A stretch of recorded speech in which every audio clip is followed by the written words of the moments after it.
London, UK. Time, 6 o'clock in the morning. Only 11 hours remain until Edwin's last breath.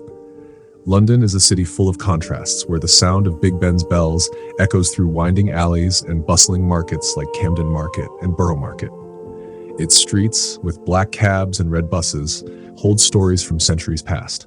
The Thames flows silently through the heart of the city, hiding secrets of kings, lovers, and traitors. It's a place where mist and light rain create an air of mystery, and it is here, among ancient parks and a perpetually gray sky, that Edwin's story unfolds. I am Lucius Aeternus, an angel of death, and today I invite you to join me in the final hours of Edwin, a man who has lived on the streets for 11 years. Edwin slowly opens his eyes. The morning cold seems to bite his skin like thousands of needles.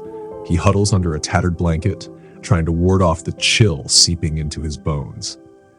He is lying on a bench in Kensington Gardens near the Serpentine Gallery. Thick fog envelops the park like a silent shroud, cutting him off from the world. Beside him, a crumpled paper bag holds the remnants of a dinner obtained from a nearby restaurant the night before: cold chicken and limp potatoes. He chews slowly, tasting the metallic, bland flavor of the food, which seems to reflect the emptiness of his own life. What consumes him is not regret, but the bitterness of having been betrayed, of being led to a cruel fate by those he trusted most. Look at him now, I say, there, sitting on the bench, chewing cold food. He is weak, consumed by hunger and the weight of the years. But today there is something different in his eyes, a silent acceptance. What Edwin does not yet know is that his journey is about to end. Have you ever felt like this? Seen everything you built destroyed by a lie and unexpected betrayal? Edwin knows this pain all too well. Once he was a respected magnate in the steel industry, but his world crumbled in just a few days. For years, he worked tirelessly to build an empire, transforming a small family business into a market giant. Henry, his partner, was more than a business associate. He was a friend, almost a brother. But this blind trust became his greatest vulnerability. Henry, driven by greed and a lust for power, devised a betrayal that Edwin could never have foreseen. He joined forces with Katie, the company's operations manager, and together they spread a devastating rumor that Katie was Edwin's lover. The lie was crafted with precision, each detail carefully arranged to appear true. Mary, his wife, a woman of a generous heart and strong spirit, was the first to believe it. Perhaps there were hidden insecurities, or perhaps Henry presented very convincing evidence. Either way, she believed it. Thomas, Edwin's son, who was the financial director and always considered his father a hero, saw the pain in his mother's eyes, and his own trust began to waver. He too fell into the web of lies. The rumor spread like wildfire, fueled by envy and the desire to see Edwin's empire collapse. Mary, devastated by the pain of the supposed betrayal, could not bear the weight of disappointment. With a broken heart, she asked Edwin to leave the home they had built together. Thomas, feeling betrayed and humiliated, severed all ties with his father, refusing to hear any explanation. The betrayal was complete. Edwin was expelled from the very company he had founded and dedicated his life to building. Everything he had, his home, his family, his pride, was taken from him piece by piece. With nowhere to go, with no one to trust, Edwin sank into a deep depression. His world, once full of dreams and achievements, became a dark and desolate place. The man who was once a titan of business ended up living in a small, modest apartment in a distant neighborhood, but now he roams the streets of London, a shadow of what he once was. He has become a homeless man, invisible to those who once admired him. 11 years have passed since that fateful day. 11 years of relentless cold, incessant hunger, loneliness. 11 years in which each dawn felt like a punishment for sins he never committed. The life he knew vanished, turning into an existence of oblivion and suffering. But deep down, Edwin knew he was paying too high a price for blindly trusting those who didn't deserve it. He was a man of honor in a world where truth had become a rare luxury. But today, something changed. He feels an unexpected lightness, as if an invisible weight has been lifted from his shoulders. The fear that always followed him like a shadow finally seems to have dissipated, replaced by a feeling of acceptance and peace. Edwin rises slowly. Each movement is a painful effort. He looks around, watching the park awaken as the fog begins to lift. There is a calm within him that he hasn't felt in years, a peace that worries him for seemingly having no cause. Time, 8:15 in the morning. Only 8 hours and 45 minutes remain until Edwin's farewell. Edwin walks along Kensington High Street. The streets are still deserted, shrouded in a melancholic silence. The shop windows, dark and empty, reflect the image of a man he barely recognizes. There is something familiar in the air, as if he is retracing a path he has walked many times before, but his weary mind cannot clearly remember. As he passes a bakery, the aroma of fresh bread brings back a memory of his mother holding his small hand, guiding him to the counter to choose a pastry. Today, this memory doesn't hurt. On the contrary, it offers a strange comfort, like an embrace from the past. Suddenly, his vision begins to darken. He stops, feeling a sudden dizziness. The streets around him seem to dissolve, shifting like in a hazy dream. Images of his past begin to emerge, memories that were buried deep in his soul. They seemed like scenes he had never lived. Could they be scenes from past lives? He sees himself committing the same mistakes that now cause him suffering. Lies, betrayals, sarcasm, cynicism, excessive materialism. A wave of clarity hits him like a lightning bolt. He realizes that his current suffering is the direct result of actions from past lives. He feels with his consciousness that those scenes were from other eras he lived on Earth, a debt he accumulated over many existences. And now, finally, he is paying for them. The most honorable way to settle this debt is to accept his present condition without resistance, with resilience. At this moment, he sees a hooded figure. He cannot fully comprehend what it is, but he feels a deep understanding, a silent acceptance. He realizes that he is living his karma, closing a cycle that needs to be completed. And that hooded figure is me, Lucius Aeternus, watching him, guiding him in this final stage of his journey. The hooded figure, I, Lucius, fixes my gaze on him with no visible face, but with an undeniable presence. When he blinks, I disappear. There is no fear in Edwin's heart, only a strange calm. He feels that, at last, he has understood something fundamental about himself and his journey. Edwin continues his path, now with his senses more sharpened. Each step brings him closer to his final destination, closer to the end that he has finally accepted. Time, 9:30 in the morning. 9 hours and 30 minutes remain until Edwin's final breath. After leaving the bakery and continuing his walk down Kensington High Street, Edwin feels hunger gnaw even more intensely at his empty stomach. He approaches a trash can, desperately searching for something to eat. It is an instinctive, almost automatic reflex, born from the needs of a weakened body. He isn't proud of it, but the urgency of survival had long ago surpassed any notion of dignity. As he rummages through the contents of the trash can, he feels a cold gaze boring into his back. Turning around, he meets the eyes of a well-dressed woman in an elegant coat and sunglasses. She stares at him with disdain, wrinkling her nose in disgust. Although her words are whispered, Edwin feels each syllable like a knife. "These beggars are everywhere now," she comments, seemingly talking to herself but clearly wanting Edwin to hear. "It's disgraceful that our beautiful city has to deal with this." Edwin feels his face grow hot, a mix of shame and anger swelling inside him. He remembers the vision he had in the morning and swallows hard. He knows that everything happening is a consequence of his past actions, a price to pay. The best way to end this cycle is simply to accept it. He could respond, he could defend himself, but something stops him. He just lowers his head, accepting the insult as part of his new reality. He walks away slowly, hearing the murmurs and laughter around him, feeling the disapproving looks of the people nearby. I see him now, a man reduced to almost nothing, despised by those who pass by. But he doesn't react, he doesn't lower himself to hatred, he moves on. Because Edwin understands that this is also part of his lesson, his karma, accepting what comes without fighting against the inevitable. He is being prepared for what the day will still bring. Time, 11 o'clock in the morning. 7 hours and 40 minutes remain until Edwin's final breath. Edwin feels his legs weaken. He finds a bench at Hyde Park Corner and sits down, staring into the void, trying to make sense of what remains of his life. As he watches the leaves falling from the trees, a child around 6 or 7 years old approaches him. She holds a small flower, a dandelion, and smiles at Edwin. "Sir, this flower is for you," says the child with that purity that only the young possess. Edwin looks at the flower, surprised. For a moment, he doesn't know how to react. His hands tremble as he takes it, feeling the lightness of the flower in his palm. He looks at the child and something inside him breaks, a feeling he hadn't experienced in years, kindness.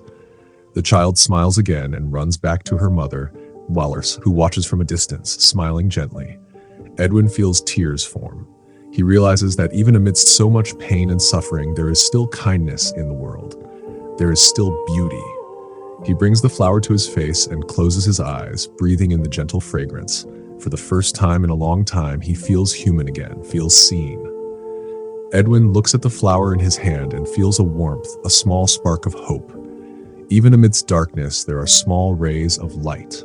Life is made up of these moments, these small acts of kindness that remind us that there is still something worth fighting for. He tucks the flower into his pocket, realizing that the world still has its miracles. He stands up, his legs still weak, but his spirit somehow renewed. Time 2:15 in the afternoon. Time is relentless. Only 2 hours and 45 minutes remain for Edwin. Edwin is sitting on a stone bench in Trafalgar Square, watching the comings and goings of the people around him. He slowly chews on some scraps of food he managed to get from those having lunch nearby. A piece of sandwich here, a fry there. A simple feast, but for him, at that moment, it's enough. Edwin has grown accustomed to finding comfort where there is little to offer. Suddenly, a tall, well-dressed man in an impeccable suit sits down beside him. There's something unusual about this man. His black suit stands out against the surroundings. Edwin senses an energy around him, but it's not fear. It's as if something greater is about to happen. The man looks at him with an enigmatic smile. "A life is only worthwhile if we leave it better than we arrived," the man says in a deep and calm voice. Edwin cannot look away. "You are reaching that goal, Edwin. You have understood what life is about. Now you can find peace." Edwin's hands begin to tremble slightly. He wants to respond, wants to ask how this man knows his name, but the words simply escape his mouth. He blinks, and in the blink of an eye, the man is gone. Edwin looks around, confused. The man is gone, leaving no trace. Was he imagining things? Was it just a hallucination? A slight dizziness overtakes him. He feels weak, vulnerable. What's happening to me? Edwin thinks. Is my end near? He isn't sure if he's ready for what's to come, but there's a strange calmness, a feeling that maybe, just maybe, everything is all right. He leans back on the bench, taking a deep breath, trying to process what just happened. I was there beside him in my human form, offering him one last chance to find peace. Edwin, a man who finally understood the purpose of his journey. He feels the end is near, but he is not afraid. He has already accepted his fate, even without knowing I was there to guide him. Time 3:05 in the afternoon. Time slips away like sand. Only 1 hour and 55 minutes remain for Edwin. Edwin is still sitting, lost in thought about what just happened, when a shiny black limousine stops right in front of him. He looks up, curious. The limousine doors slowly open, and out step his ex-wife, Mary, his son, Thomas, Thomas's wife, Clara, and 2 small grandchildren he has never met. For a moment, Edwin wonders if he is dreaming. What are they doing here? Their faces are bathed in tears, a mixture of relief and regret shining in their eyes.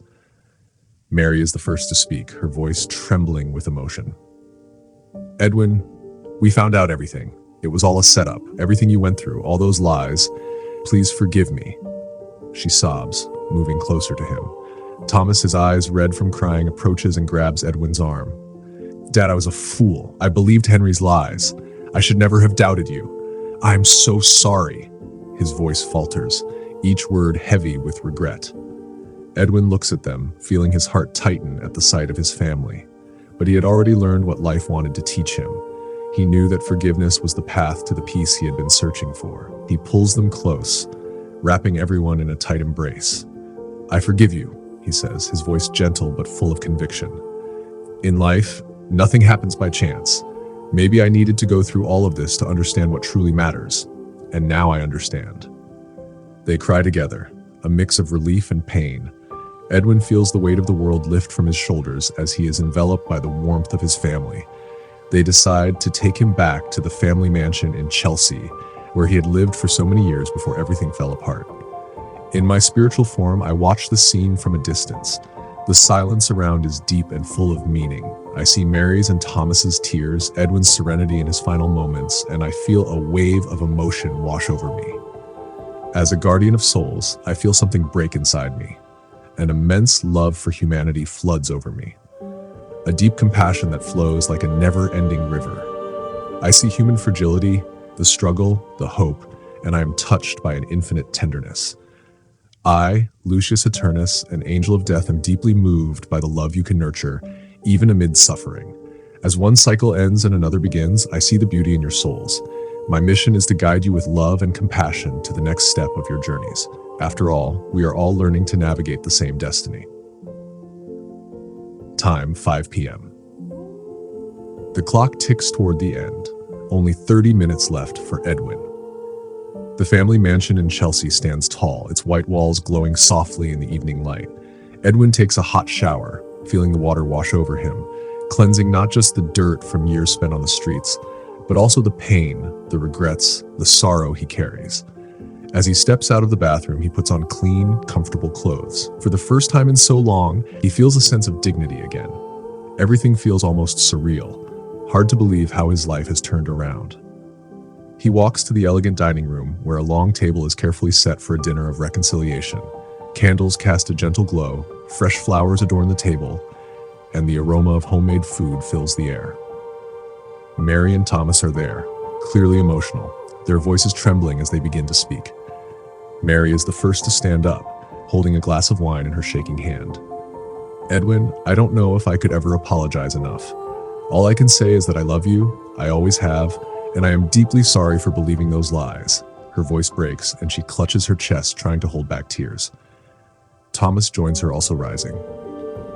Dad, I should never have doubted you. I let my heart get poisoned with doubt. You're a good man, the best I have ever known. And today, more than ever, I know that, he says, his voice steady but filled with emotion. Edwin feels a lump in his throat. He smiles, a calm and serene smile, and raises his own glass. I forgive you, with all my heart. In life, we learn from our mistakes. Nothing happens by chance. Everything that happens is meant to teach us and shape us. And today, I know that everything we've been through has brought us to this moment, he says, his voice soft but filled with a wisdom that only comes from suffering. They embrace, tears flowing freely, the weight of years of misunderstandings finally lifting. They toast with champagne, their glasses clinking softly as Edwin declares, to family, to love, and to the lessons life teaches us. And there was Edwin, a man who had finally understood the meaning of his journey. He had found the peace he had been searching for, and life had granted him the forgiveness he desired. Suddenly, Edwin feels dizzy. He grabs the table to steady himself, his face turning pale. A surge of electricity shoots through his body. He sees my figure beside him, me, Lucius Aeternus, in my true form. He isn't afraid. He understands what's happening and knows it's time to go. At that moment, the bolt of death had struck him. The final sentence had been passed. There was no turning back now. His physical body was already condemned. He had suffered a cardiac arrest. His vision begins to darken around the edges, and he grips the table to steady himself, while the ground seems to move like the waves of a turbulent sea. A jolt of electricity courses through his body, as if every cell is crying out in despair. His heart, that loyal companion of so many years, suddenly stops in a brutal way. A deep emptiness settles in his chest. Air seems to flee his lungs. He tries to breathe, but the oxygen doesn't reach his brain. It feels like he's drowning without water, his lungs burning, his hands trembling as they grasp at the air. Around him, the room distorts, the walls seem to come closer and then pull away, while his mind, in one last desperate effort, tries to understand what's happening. Consciousness begins to unravel, like a strand of silk torn by the wind. Edwin's body becomes unbearably heavy, each limb turning into an anchor, pulling him down. He tries to move, but his muscles don't respond. They contract uncontrollably, like the strings of a broken puppet. His eyes flutter uncontrollably, and the light around him turns into blurry spots. A growing pressure fills his head, as if it were about to explode. The pain is sharp, but then suddenly it feels distant, as if it were happening to someone miles away. A deep coldness starts to spread through his limbs, slowly, inexorably moving from the extremities toward the center.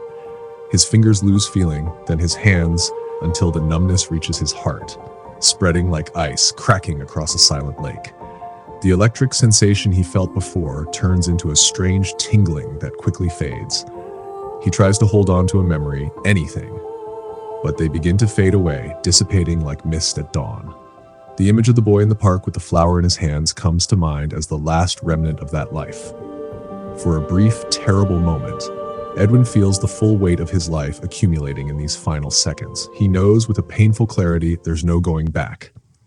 His body, that fragile shell of flesh, is failing. The sensations fade one by one. Sounds turn into distant murmurs, smells disappear, touch becomes a vague memory. And then there is only darkness, silence, an enveloping emptiness. Finally, Edwin feels nothing more. He surrenders to the unknown, his last breath escaping like a whisper lost in the vastness. The world around him dissolves, and a cold, inevitable peace surrounds him like the final embrace of death. "It's my time, isn't it?" Edwin asks, his voice calm. I give a slight nod. "Yes, Edwin, you're ready. You've found your peace. You've won in this life."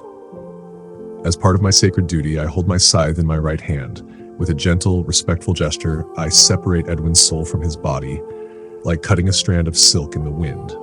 And so the silver cord that bound him to life was severed. Edwin could finally depart in peace.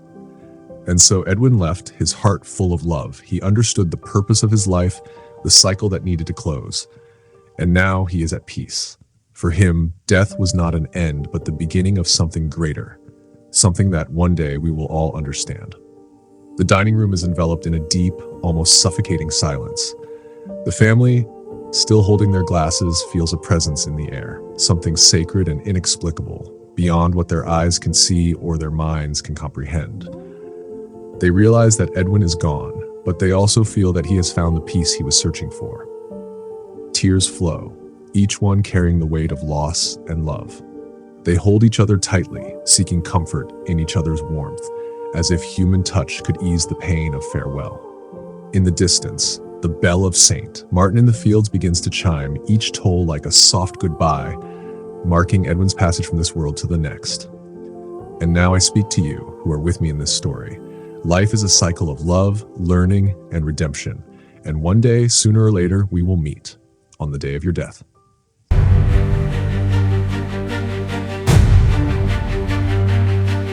In shadows I walk. I've been here from the start. I am the hand that seals fate, the end of every heart. I'm no villain nor hero. I'm the peace amidst the pain, the angel who comes, who takes, yet offers love again. I am the dance of the eternal, the final breath, the subtle touch that brings an end to death. I am the calm in chaos, the shadow